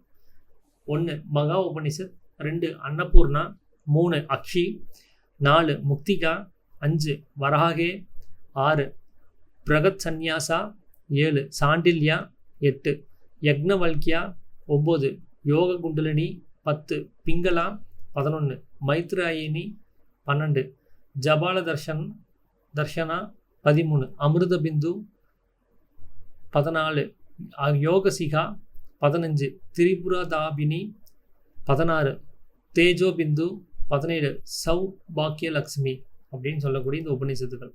அப்போது 4வது பாயிண்ட் அவர் சொல்ல வர்றது என்னென்னா, உபநிஷத்துகளில் சொல்லப்பட்ட அந்த மகரிஷிகள் அவங்க எல்லாத்துக்கும் ஒரு குருங்கிறவர் இருக்கிறாரு, அவங்க குரு உபதேசம் அடைஞ்சிருக்கிறார். ஆனால் வசிஷ்டருக்கு அப்படி குரு உபதேசம் யாரோ கொடுத்ததா யாருமே இல்லை. அவர் தான் முதல் குருவாக இருக்கிறாரு யோகம் அந்த ஞான மார்க்கத்தில். அப்போது இந்த வசிஷ்டர் தான் வந்து அந்த வேதங்களினுடைய எல்லா பாகங்களுக்கும் ஒரு முக்கியமான ஒரு தொகுப்பாளராக அவர் இருந்திருக்கிறாரு. அப்படிங்கிறத வந்து இவர்கிட்ட தான் எல்லா இடத்துலேருந்து வெளியில் போயிருக்குங்கிறதையும் சொல்லப்படுது. அது மட்டும் இல்லாமல் சில உபநிஷத்துகளில் யோக வாசியத்தினுடைய சாரத்தை, அதாவது அந்த அந்த ஸ்ருதியை, அந்த எழுத்தை, அந்த சொற்றொடர்களை அப்படியே பயன்படுத்தியிருக்கிறாங்க. அப்படி எங்கெங்கெல்லாம் எந்தெந்த உபநிஷத்துக்கள்லாம் பயன்படுத்தப்பட்டிருக்குது அப்படிங்கிறதுக்கு ஒரு லிஸ்டே போடுறாரு. ஒரு 17 வகையான ஒரு உபநிஷத்துக்களை வந்து இங்கே குறிப்பிடுறாரு. இவ்வுபநிஷத்துக்கள் ஏற்படுத்தினவர்களை தவிர்த்து இதர மகான்களும் யோக வாசியத்திற்கு கடமைப்பட்டவர்களாகின்றனர். அதாவது கௌடபாதர், சங்கரர், சுரேஸ்வரர், பவபூதி, பிரகிரஹாரி, காளிதாசன், பாரவி எல்லோரும் இவ்விஷயத்தை மாத்திரம் கிரகித்தோடன்றி எல்லோரும் முழு ஸ்லோகங்களை உபயோகித்திருக்கிறார்கள். எல்லாவற்றுக்கும் மேலான ஆதாரம் யோக வாசியத்தின் எளிய நடையும் எவ்வளவு மேலான தத்துவத்தையும் மனதை கவரும்படி நேரடியாகவும் ஸ்பஷ்டமாகவும் சொல்லும் ரீதியும், கடினமான வார்த்தைகளை உபயோகித்து தர்க்கம் முதலிய சித்தாந்தங்களை பிரயோகித்து ஒவ்வொருவருக்கும் புரியாமல் வாதிப்பதை ஒழித்து தன் அனுபவத்தை அப்படியே நேராக சொல்லி இருப்பதும் நம் கொள்கைக்கு இடம் கொடுக்கும். பிறகு வசனங்களையும் நடைகளையும் கவனிக்கும் பொழுது பாணினி விவகாரம் ஏற்படுவதற்கு முன் ஏற்பட்ட காவியம் இது என்பதில் சந்தேகமில்லை அப்படிங்கிறார். அதாவது இந்த உபநிஷத்தை ஏற்படுத்தினவங்க தவிர்த்து இன்னும் ஒரு சில மகான்களை பற்றி குறிப்பிடுறாரு. அது யார் அப்படின்னா, கௌடபாதர், சங்கரர், சுரேஸ்வரர், பவபூதி, பரத்ருஹரி, காளிதாசன், பாரதி அப்படிங்கக்கூடியவங்க இவங்க வந்து இந்த ஸ்லோகங்களை அப்படியே பயன்படுத்தியிருக்கிறாங்க. அதனால இவங்களும் அதுக்கு கடமைப்பட்டிருக்கிறாங்க. அதாவது நன்றி சொல்றதுக்காக இவங்களும் கடமைப்பட்டவங்க தான். இப்படி எல்லாருமே வந்து ஒரு தர்க்க ரீதியா ஒரு ஒரு ரொம்ப ஹார்டான ஒரு சொற்றொடரை பயன்படுத்திட்டாங்கன்னா அதுக்கு அர்த்தம் கண்டுபிடிக்கிறது கஷ்டம். அதனால அவங்கவுங்களுக்கு தோணுன அர்த்தங்களை வச்சுக்கிட்டு இங்கே சண்டை போடுறதுக்கு தர்க்கம் செய்யறதுக்கு ரெடியாக நிறைய சித்தாந்தங்கள் இருக்குது. ஆனால் இது அந்த மாதிரி இல்லை. இது கொள்கையை அப்படியே தன்னுடைய அனுபவத்தை அப்படியே சொல்றதுனால இங்கே வந்து தர்க்கத்துக்கு இடம் இல்லை. ஏன்னா அந்த அர்த்தம் எல்லாத்துக்குமே ஒரே மாதிரியே புரிஞ்சு போயிடுது. அப்போ அந்த வசனங்களையும் அந்த இதையும் நம்ம கவனிக்கும் போது பாணினி விவேகரணம் அப்படின்னு சொல்லி சொல்றாரு. பாணினி விவேகரணம் அப்படின்னா என்னன்னா சுயம்வரம் அப்படின்னு அர்த்தம். அந்த சுயம்வரம் நடக்கிறதுக்கு முன்னாடியே இப்போ ராமர் வந்து வில்ல உடைச்சு சுயம்வரத்துக்கு போய் வில்ல உடைச்சு அங்கே வந்து சீதையா தேவி வந்து அந்த சுயம்வரத்தை வந்து நடத்துகிறாங்க. அப்போ இதுக்கெல்லாத்துக்கும் இந்த காலத்துக்கெல்லாம் முன்னாடியே நடந்த ஒரு விஷயம் அப்படிங்கிறத அவர் சொல்கிறார். அப்போது சுயம்வரம்னு ஒரு விஷயம் நடக்கிறதுக்கு அந்த திருமணம் சடங்கு நடக்கிறதுக்கு முன்னாடி இருந்தே நடந்த காவியம் தான் அப்படிங்கிறதையும் அவர் குறிப்பிட்டு சொல்கிறார். இந்த வாசிஷ்ட அல்லது ராமாயணம் வெறும் காவியமாக சோதிக்கப்பட்டாலும் மற்ற எல்லா காவியங்களை காட்டிலும் ராமாயணம் பாரதம் உட்பட மேன்மையானது என்றே சொல்லப்படும். வசன நடையிலும் வார்த்தைகளின் கோர்வையிலும் வர்ணனைகளையும் கற்பனா சக்தியிலும் இவ்வளவு அழகிய நூல் எந்த பாஷையிலும் கிடையாது என்று சொல்வதில் ஒரு தவறும் கிடையாது. இயற்கை அமைப்பில் உள்ள அறிவிலும் இவைகளை சம்யோசிதமாக உபயோகிக்கும் திறமையிலும் இயற்கை அழகை வர்ணிப்பதிலும் நிகரற்ற நூலாகும் இந்த மகாராமாயணம். இந்நூலின் இன்னொரு விசேஷமாவது எளிய நடை ஆகையால் எல்லோராலும் சுலபமாக புரிந்து கொள்ள முடியும். வித்வான்களால் மாத்திரமே படிக்கும்படி இல்லை. ஆதலால் எல்லோரும் இதில் புகட்டப்படும் ஞானத்தை அறிந்து கொள்வதே கவியின் கருத்து என்பதில் சந்தேகமில்லை. மேலும் தத்துவங்களை விளக்க அநேக கதைகளை சொந்தமாக கற்பனை செய்து வெகு அழகாகவும் கவி சொல்லியிருக்கிறார். பெரிய சித்தாந்தங்களை இம்மாதிரி தான் சொல்ல வேண்டியது கிரமம் என்பதே கவியின் கொள்கை அப்படிங்கிறார். அப்போ இந்த உலகத்தில் உண்டாக்கப்பட்ட காவியங்களே மிக உசிதமான அதாவது சிறந்த காவியமா எதை பார்க்கப்படுது அப்படின்னா இந்த ராமாயணம் அப்படிங்கிறது தான், மகாராமாயணம் சொல்லக்கூடியது தான். ஏன் அப்படின்னா இதில் வந்து சொல்லப்பட்ட அந்த தத்துவ விஷயங்களில் வந்து வசன நடையிலையும் அந்த வார்த்தைகளையும் அதனோட கோர்த்து வச்சிருக்கிற அந்த சொற்றொடர்களையும் அதுக்கு பின்னாடி இருக்கிற கற்பனை சக்தியும் அவ்வளோ அழகாக இருக்குது. இது வந்து எந்த பாஷையிலையும் கிடையாதுங்கிறத சொல்கிறாரு. இன்னொரு விஷயம் என்னன்னா ரொம்ப எளிமையான நடைமுறையில் இருக்குது. அப்போது இது எல்லாராலும் சுலபமாக புரிஞ்சுக்கக்கூடியது இருக்குது. ஒரு வித்வானாக இருந்தால் தான் புரிஞ்சுக்க முடியுங்கிற மாதிரி கிடையாது. இப்போ நம்ம சித்தர் பாடல்கள்லாம் படித்தோம்னா நமக்கு அதெல்லாம் பரிபாஷையில் எதை எழுதி வச்சுருப்பாங்க. நமக்கு அந்த பாஷை தெரியாதனால நம்மளால் அந்த சொத்தொடர இதுக்கு இதுதான் அர்த்தம் நம்மளால் புரிஞ்சுக்க முடியாது. ஆனால் இது அப்படி கிடையாது. இது அவ்வளோ எளிமையான ஒரு விஷயமா இருக்குது. அப்போது இதை உண்டாக்குனவருடைய கருத்து என்னவா இருந்துச்சுன்னா எளியோர்களுக்கும் இது போய் சேரணும் இந்த கதைகள் அப்படின்ட்டு. அதனால அவரே கதை ரூபமாக சில உதாரணங்களை கொடுத்து சொல்கிறது வந்து இன்னும் எளிமையாக புரிஞ்சிடும். ஒரு கதை ரூபமாக போகும்போது அது நமக்கு வந்து மறக்காது. ஒரு தத்துவ அர்த்தத்தை சீக்கிரம் மறந்துடுவோம். அந்த தத்துவத்தை கதையாக கன்வெர்ட் பண்ணிட்டோம்னா அந்த கதை எப்பவும் நம்ம மனசில் இருந்துக்கிட்டே இருக்கும். அப்படி நிறைய விஷயங்களை இவர் வந்து சொல்லியிருக்கிறாரு. அப்போது ஒரு பெரிய கிரந்தங்களை அதாவது மிகப்பெரிய தத்துவங்களை இப்படி கதை ரூபமாக சொல்கிறது தான் எளிமையாக மக்களை போய் சேருங்கிறது அவருடைய கொள்கையாக இருக்குது அப்படிங்கிறத சொல்கிறார். சித்தாந்தங்களை பற்றி பேசும்போது இதர சாஸ்திரங்களாகிய அத்வைத சாங்கிய நியாய வைசேசிக என்ற கொள்கைகளை பற்றியும் பௌத்த மத கொள்கைகளையும் கவனித்து அவைகளின் சில குறைகளையும் எடுத்து காட்டியிருக்கிறார். இதனால் இக்கொள்கைகளெல்லாம் வசிஷ்டர் காலத்திலே வழங்கி வந்தனம் என்றும் பிற்காலத்தில் ஒவ்வொரு சாஸ்திரமாக அந்தந்த பெரியோர்களால் கிரமமாக ஏற்படுத்தப்பட்டது என்றும் நாம் அறியலாம். இந்த சாஸ்திரங்களும் ஏற்பட்ட பிறகுதான் வசிஷ்ட ராமாயணம் எழுதப்பட்டது என்பதை நாம் அங்கீகரிக்கவில்லை. ஆனால் எக்காலத்தில் எழுதப்பட்ட போதிலும் இதற்கு சமமான நூல் எந்த பாஷையிலும் கிடையாது. ஆகையால் இது எல்லோரும் அறிய வேண்டியது அவசியம் அப்படிங்கிறார். அதாவது இதுல சில கொள்கைகளை பத்தி பேசுறாங்க. அத்வைத கொள்கை, சாங்கிய கொள்கை, நியாய கொள்கை, வைசேசிக கொள்கை அப்படிங்கிறது. அது மட்டும் இல்லாமல் புத்த மத கொள்கையை பற்றியும் பேசியிருக்கிறாங்க. அப்போ இதெல்லாம் இந்த கொள்கைகள்லாம் உண்டாக்குறதுக்கு முன்னாடி இருந்தே இந்த புத்தகம் இருக்கணும் அப்படிங்கிறத இவர் சொல்றார். அப்போ இந்த வசிஷ்டருடைய காலத்திலேயே இந்த கொள்கைகள்லாம் இருந்திருக்குது அப்படிங்கிறப்போ இப்போ இருக்கிற பெரியவர்களால் அது கிரமமா அது அறிய வேண்டிய ஒரு அவசியம் இருக்குது. அப்போ இது எப்போ எழுதியிருந்தாலும் சரி நம்மளுடைய அனுமானம் இது வசிஷ்டருடைய காலத்திலேயே இதுக்கு முன்னாடி எல்லா வேதங்களும் உண்டாக்குறதுக்கு முன்னாடி இருந்தே இது உண்டாயிருக்கணுங்கிறது அவருடைய அனுமானமாக இருக்குது. எஸ்வி கணபதி அவருடைய அனுமானமாக இருக்குது. இருந்தாலும் இது எப்போ உருவாயிருந்தாலும் சரி, ஆனால் இதை நம்ம எல்லாரும் படித்து தெரிஞ்சுக்கணும். ஏன்னா இப்படிப்பட்ட ஒரு புஸ்தகம் வேறு எந்த பாஷையிலும் கிடையாது. ஆகையினால எல்லாரும் அறிஞ்சிருக்க வேண்டியது அவசியமாக இருக்குது அப்படிங்கிறத சொல்கிறார். இக்காவியத்தை பற்றி சிலரால் ஒரு குற்றம் எடுத்துக்காட்டப்பட்டுள்ளது.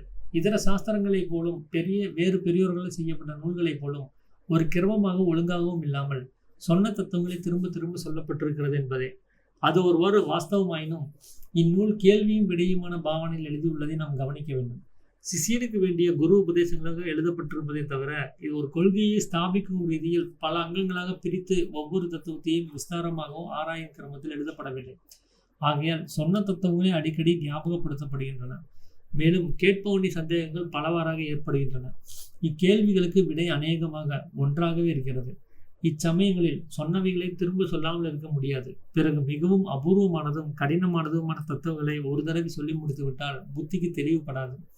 மிகவும் கடினம் ஒரு விஷயம் பல சந்தர்ப்பங்களில் தகுந்தவாறு மறுபடியும் விளக்கப்பட்டால்தான் புத்திக்கு தெளிவுபடும். இக்காவியத்தின் கருத்து ஞானத்தை பரிபூர்ணமாக போதிப்பதாக இருப்பதால் சொன்னது ஒரு பிழையாகாது, மேற்சொன்னது ஒரு பிழையாகாதுங்கிறார். இப்போ இந்த புஸ்தகத்தை பற்றி ஒரு குறையை சொல்கிறாங்க. அது என்னென்னா, சொன்ன கருத்துக்களே திரும்ப திரும்ப வருதுன்னு. அதுக்கு காரணம் என்னென்னா, இது ஒரு கேள்வி பதிலாக இருக்குது. சீடன் கேள்வி கேட்க குரு பதில் சொல்கிற மாதிரி இருக்குது. அப்போ சீடனுக்கு விளங்குற மாதிரி ஒரு சில இடங்களில் அந்த விளக்குரை கொடுக்க வேண்டியது இருக்குது. ஒரு முறை சொன்னால் போதும் அப்படிங்கிற மாதிரி ஆன ஒரு விஷயம் கிடையாது. அதனால இது ஒரு கொள்கையை நிலைநாட்டுறதுக்காக வரல, சீடனுக்கு பதில் அளிக்கிறதுக்காக வேண்டிதான் இந்த புக்கு வந்திருக்கு. அப்போது அவருடைய கேள்விக்கு தகுந்தபடி விளக்கங்களை இன்னொரு இடத்துலையும் கொடுக்க வேண்டியது இருந்ததுன்னா அது மீண்டும் கொடுக்க வேண்டியதாக இருக்குது. அப்போது ஒரு முறைக்கு பதிலாக பல முறை அந்த விளக்கங்கள் வேறு வேறு ரகத்தில் வரும்போது தான் நம்மளால் இன்னும் அதை தெளிவாக புரிஞ்சுக்க முடியுங்கிறது. நமக்கு ஒரு கடினமான விஷயத்த அப்படி தான் ஈஸியாக புரிஞ்சுக்க முடியும்.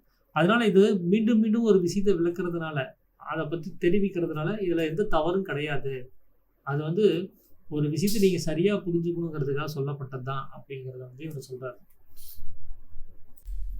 இங்கே தத்துவங்களை போதிக்கும் முறை மிகவும் சிலாக்கியமானதென்றே கருதப்படும்.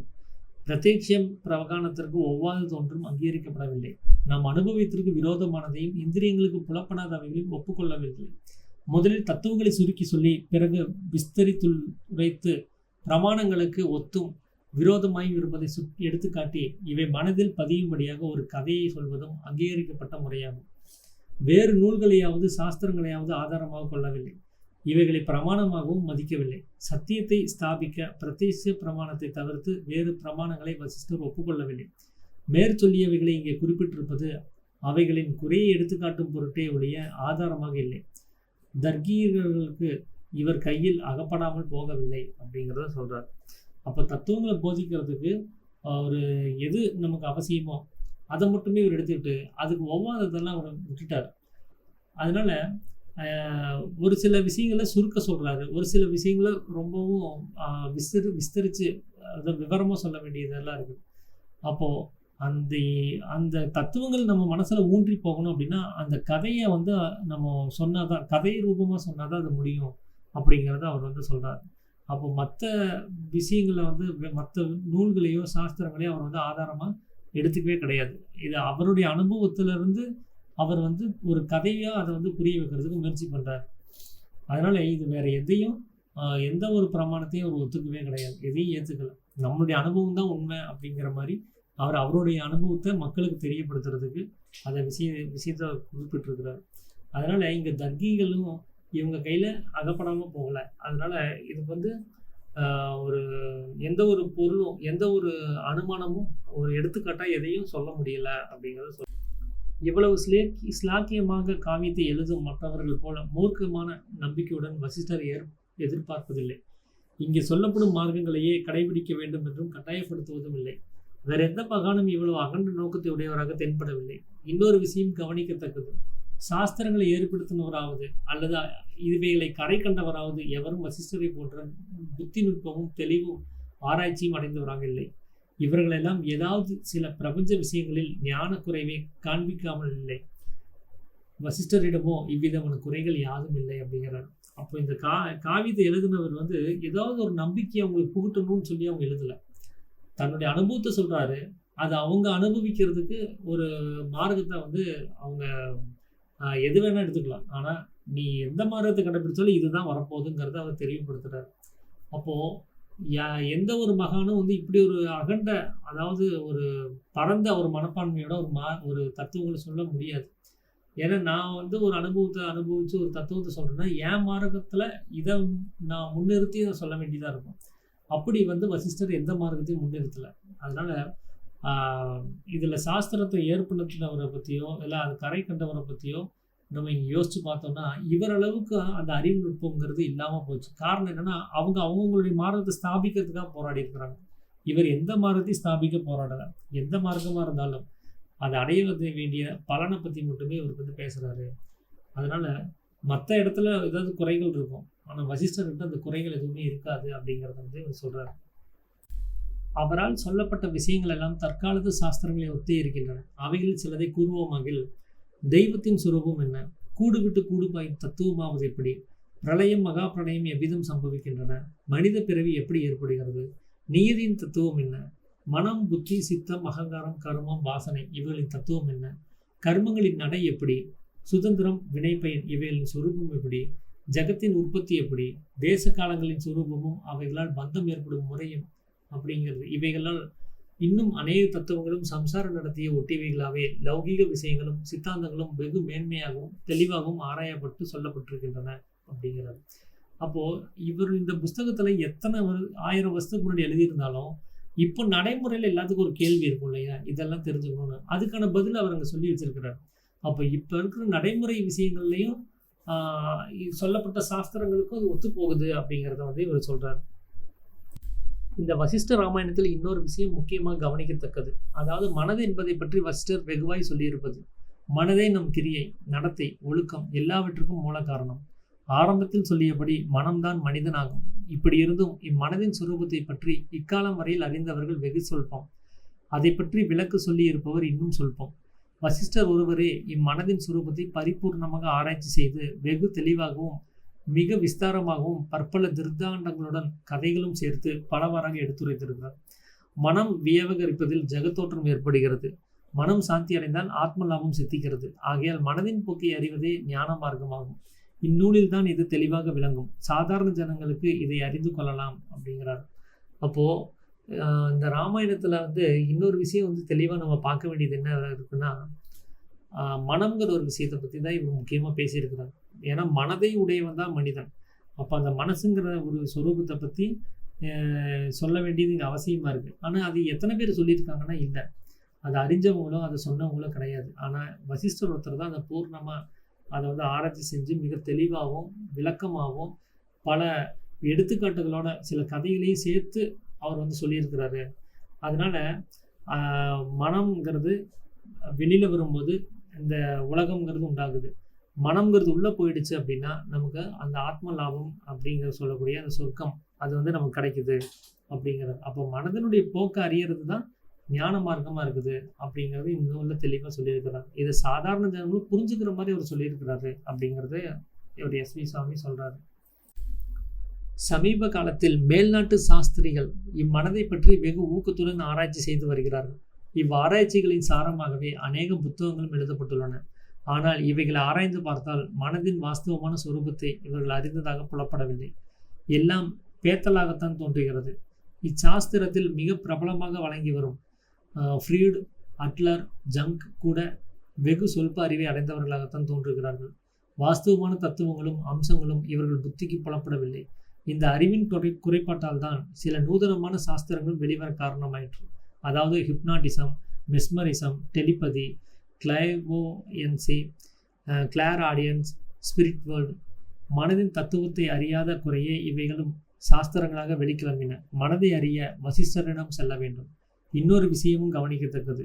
ஞானத்திற்கு மூல ஆராய்ச்சி நான் யார் என்னும் விசாரணை என்பது வசிஷ்டரால் எடுத்து சொல்லப்பட்டது. அவருக்கு பின் சமீப காலத்தில் ஸ்ரீ ரமண மகரிஷி ஒருவரால் தான் இவ்வாராய்ச்சி முழு கருவியாக சொல்லப்பட்டிருக்கிறது. இவ்விருவர்களை தவிர்த்து வேறொருவரும் இதை விசேஷமாக எடுத்து சொன்னதாக நாம் அறியோம் அப்படிங்கிறாரு. அப்போ இந்த மனதை பற்றி ஆராய்ச்சி செஞ்சுட்டு வர்ற இந்த மேல்நாட்டுக்காரங்கள்லாம் வந்து ஒரு சிலர் இருக்காங்க. அவங்கெல்லாம் ஒரு சில தத்துவங்களை வெளியில் கொண்டு வராங்க. ஹிப்னாட்டிசம், மெஸ்மரிசம்ங்கிற மாதிரியான தத்துவங்களை வெளியில் கொண்டு வராங்க. அதனால நமக்கு வந்து ஒன்றும் அது தெரிஞ்சுக்க போகிறது கிடையாது. மனசனுடைய வெளிப்பாடு முழுவதும் அங்கே இல்லை. அது நீங்கள் மனசை பற்றி தெரிஞ்சுக்கணுன்னா நீங்கள் வசிஷ்டர்கிட்ட தான் போகணும் அப்படிங்கிறத சொல்கிறாரு. அது மட்டும் இல்லாமல் இந்த நான் யார் அப்படிங்கிற கொள்கையை வசிஷ்டர் சொன்னார் இல்லையா, அதை இப்போ ரீசெண்டாக வந்து ரமண மகரிஷி வந்து அதை சொல்கிறார். அவங்க 2 பேர் தான் இதை பற்றி அதிகமாக பேசியிருக்கிறாங்க அப்படிங்கிறதையும் அவர் வந்து நமக்கு விளக்குறாரு. இப்போ மேற்சொல்லியதை வேறு விதமாகவும் பல தத்துவங்களாகவும் ஞானோதயத்திற்கு சாதனமாக பெரியோர்களால் சொல்லப்பட்டுள்ளன. இவைகளில் எது உண்மை எது உண்மை அல்ல என்பதில் அபிப்பிராய பேதம் உண்டு. இத்தத்துவங்களாவன: ஆத்மாதான் பிரபஞ்சம், அதாவது 1, ஆத்மாதான் பிரபஞ்சம், பிரபஞ்சமே ஆத்மா. இவைகளை வெவ்வேறாக கருதுவதுதான் அஞ்ஞானத்திற்கும் பந்தத்திற்கும் காரணம் என்பதே முதல் தத்துவம். 2வது, பிரபஞ்சத்தின் ஒவ்வொரு அணுவிலும் ஆத்மா வியாபித்து நிற்கிறது என்பது 2வது தத்துவம். 3வது, நான் ஆத்மா, எல்லாமே ஆத்மா என்பது 3வது தத்துவம். 4வது, நான் ஜகத், எல்லாமே சூன்யம் என்பது 4வது நோக்கம்ங்கிறார். அப்போ இதுக்கு முன்னாடி இருந்த தத்துவங்கள் பல விஷயங்கள் ஞானத்துக்கு உகந்ததா பெரியோர்களால் சொல்லப்பட்டிருக்குது. அதில் எது உண்மை எது உண்மை இல்லைங்கிறதுல நிறையா பேர் அபிப்பிராய பேதங்கள் சொல்லியிருக்கிறாங்க. அந்த தத்துவங்கள்ல என்னென்ன அப்படின்னா, இந்த பிரபஞ்சமே ஆத்மா தான், ஆத்மாவை தவிர இந்த பிரபஞ்சத்தில் ஒன்றுமே கிடையாது, இது வேறொரு விஷயமா இந்த பிரபஞ்சத்தை இந்த ஆத்மாவை விட்டு அது வேற ஒன்று அப்படின்னு நினைக்கிறது தான் அஞ்ஞானம் அப்படிங்கிறது முதல் தத்துவம். அப்போ என்னுடைய பிரதிபலிப்பு தான் இது, என்னது பிரதிபலிப்பை தவிர இந்த உலகத்தில் எதுவுமே கிடையாது அப்படிங்கிறது தான் நம்ம கொள்கையாக இருக்குது. அதை இது வேற அது வேறன்னு வரும்போது அது அஞ்ஞானம் அப்படிங்கிறத சொல்கிறாங்க. 2வது தத்துவம் என்ன சொல்கிறாங்கன்னா, பிரபஞ்சத்தினுடைய ஒவ்வொரு அணுவிலும் ஆத்மா வியாபிச்சிருக்குது, அதுதான் வந்து இந்த பிரபஞ்சம் முழுவதும் நிறைஞ்சிருக்குது அப்படிங்கிறத சொல்கிறாங்க. அப்போ பிரபஞ்சம்னு ஒன்று இருக்குது, அந்த பிரபஞ்சத்துக்குள்ள ஆத்மாங்கிறது இருக்கிறதா 2வது தத்துவம் சொல்லுது. முதல் தத்துவம் என்ன சொல்லிச்சு, ஆத்மாவும் பிரபஞ்சம் வேற வேற கிடையாது, 2 ஒன்று தான் சொல்லிச்சு. அடுத்தது 3வது தத்துவம், நான் தான் அந்த ஆத்மா, எல்லாமே ஆத்மா தான் அப்படிங்கிறது 3வது தத்துவம். அப்போது அந்த நான்கிற அந்த பிரக்னையே ஆத்மாவாக தான் இருக்குது, அந்த ஆத்மாவும் வெளியில் வந்து அந்த எல்லா விஷயங்களையும் ஆத்மாவாகவே இருக்குது அப்படிங்கிறது சொல்கிறது. 4வது தத்துவம், நான் தான் இந்த ஜகத்து, நான் தான் இந்த உலகம், அதாவது நான் அப்படிங்கிற இந்த ஜகத் எல்லாமே சூனியம் தாங்கிறது, நானும் இந்த உலகமும் வந்து மாயையாக இருக்குது அப்படிங்கிறது 4வது நோக்கம் அப்படிங்கிறது சொல்கிறாரு. இந்த 4 வித கொள்கைகள் எதை அனுசரித்தாலும் விடுதலைக்கு முறையாகும். இவைகள் எல்லாம் சமான நோக்கங்களே ஆகும், பேதம் ஒன்றும் இல்லை. இவைகளின் கருத்து மனதில் ஒரு நிச்சயத்தை காட்டி வித்தியாசங்களையும் அவைகளால் ஏற்படும் சஞ்சலத்தையும் ஒழித்து மனதை ஒழுங்குபடுத்துவதே. பாவனை அல்லது சங்கல்பத்தால் தான் மனது தன்னை விஸ்தரித்து கொண்டு அவைகளில் ஈடுபட்டு திண்டாடுகிறது. இதிலிருந்து விடுபட்டு கொள்ள பாவத்தின் எதிரடியான அபாவம், அதாவது அசங்கல்பமே முறை. அந்த அசங்கல்பத்தையே சாதனம் செய்வதற்கு மேற்சொன்ன தத்துவங்கள் எதையும் அனுசரித்தாலும் உபயமாகும். இவைகளில் எது உண்மை என்ற கேள்விக்கு இடமில்லை. அப்படி உண்மையல்லாத இருந்த போதிலும் பொய்யிலே பிறந்து வளர்ந்த பொய்யாகவே இருக்கும் என்பதை மனது இன்னொரு பொய்யால் விடுவித்திருப்பதால் மறுகேள்வி ஏது அப்படிங்கிறார். அதாவது மேற்சொல்லப்பட்ட இந்த 4 விதமான கொள்கைகளை எதை செஞ்சாலும் உங்களுக்கு முக்திக்கான விடுதலை தான். ஆனால் ஒரு கொள்கையில் நிலையாக இருக்கணும், அதில் எந்த வித்தியாசமும் கிடையாது, எல்லாமே முக்திக்கு தேவையான ஒரு வழிகாட்டுதலாக தான் இருக்குது. இந்த மனசு சஞ்சலப்படுறது, அதாவது சலனப்படுறது, அது அசைகிறது, இதுதான் வந்து இங்கே அழிவுக்கு காரணமாக இருக்குது. இதுதான் வந்து பாவத்தை உண்டு பண்ணுறதுக்கு, அந்த பாவனையை உண்டு பண்ணுறதுக்கு ஒரு காரணமாக இருக்குது. அதுதான் தன்னை வெளிப்படுத்துறதுக்கு, தன்னை வெளியில் வந்து இந்த உலகத்தோடு பந்தப்படுறதுக்கு காரணமாக இருக்குது. ஸோ அந்த சலனத்தை இல்லாமல் பண்ணணும், அந்த அசைவை இல்லாமல் பண்ணணும். அந்த சங்கல்பங்கிறது எண்ணம், அசங்கல்பம் அப்படின்னா எண்ணம் இல்லாதது. அப்படி பாவம் அப்படின்னா அசைதல், பாவனை காமிக்கிறதுன்னு சொல்லுவாங்களா, பாவம் அப்படின்னா அசைதல், அபாவம் அப்படின்னா அசையாமல் இருக்கிறது. அப்படி அசையாததும் சங்கல்பம், அதாவது எண்ணமற்றதுமான ஒரு நிலையில் அந்த மனசை வச்சுக்கிட்டோம் அப்படின்னாலே நமக்கு தேவையான ஒரு சாதனமாக அது இருக்கும். அதுக்கு இந்த 4ல் எதை செஞ்சாலும் அது உங்களுக்கு அந்த அது ஒரு உபாயமாக தான் இருக்கும் அப்படிங்கிறாரு.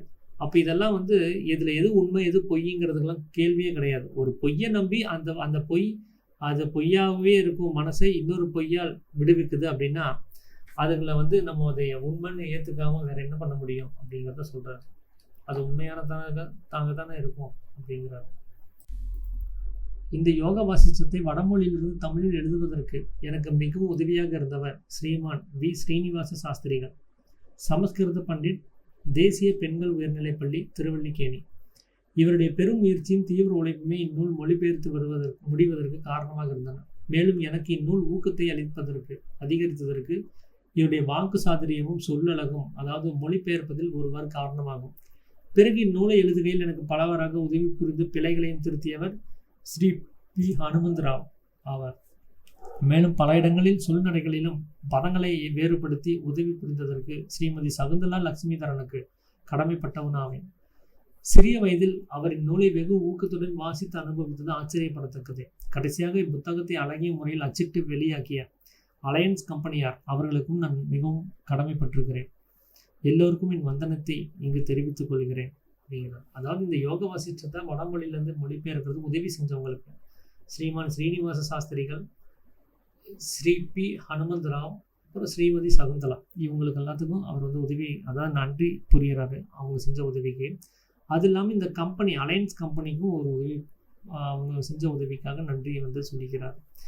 அது மட்டும் இல்லாமல் நமக்கு எல்லாத்துக்கும் ஒரு வணக்கத்தை தெரிவித்து இதை தொடங்குறார். ஸோ இந்த முகவரை ஏன் படிக்க வேண்டியது இருக்குது அப்படின்னா, ஒரு கவி ஆசிரியருடைய பாயிண்ட் எப்படி இருக்கா, அவர் எதை நோக்குன்னு பயணமாக இருக்குங்கிறத அவர் முகவரியில் எழுதுவார். நான் எதுக்காக இது எழுதுறேன்னா அப்படின்னு சொல்லி அதை தொடங்கி பண்ணுவார். அப்போது அது என்னென்னு புரிஞ்சாதான் நாம் அடுத்தது பயணிக்கிறது சுலபமாக இருக்கும், அது தெரிஞ்சுக்கிறதுக்கு ஈஸியாக இருக்குங்கிறதுக்காக தான். ஸோ அவர் என்ன பாயிண்ட் ஆஃப் வியூவில் அவர் கடந்து போகிறாரு அப்படிங்கிறதுக்காக தான். இது முதற் பதிப்பினுடைய முகவரி தான். இது முதல் 5 பிரகடனங்களுக்காக வந்த முதல் பதிப்பினுடைய முகவரி. இனி அடுத்தது 2ஆம் பதிப்புக்கான முகவரி ஒன்று இருக்குது. அது நம்ம அடுத்த ஒரு விஷயங்களில் நம்ம கவனித்து பார்ப்போம். அனைவருக்கும் நமஸ்காரம்.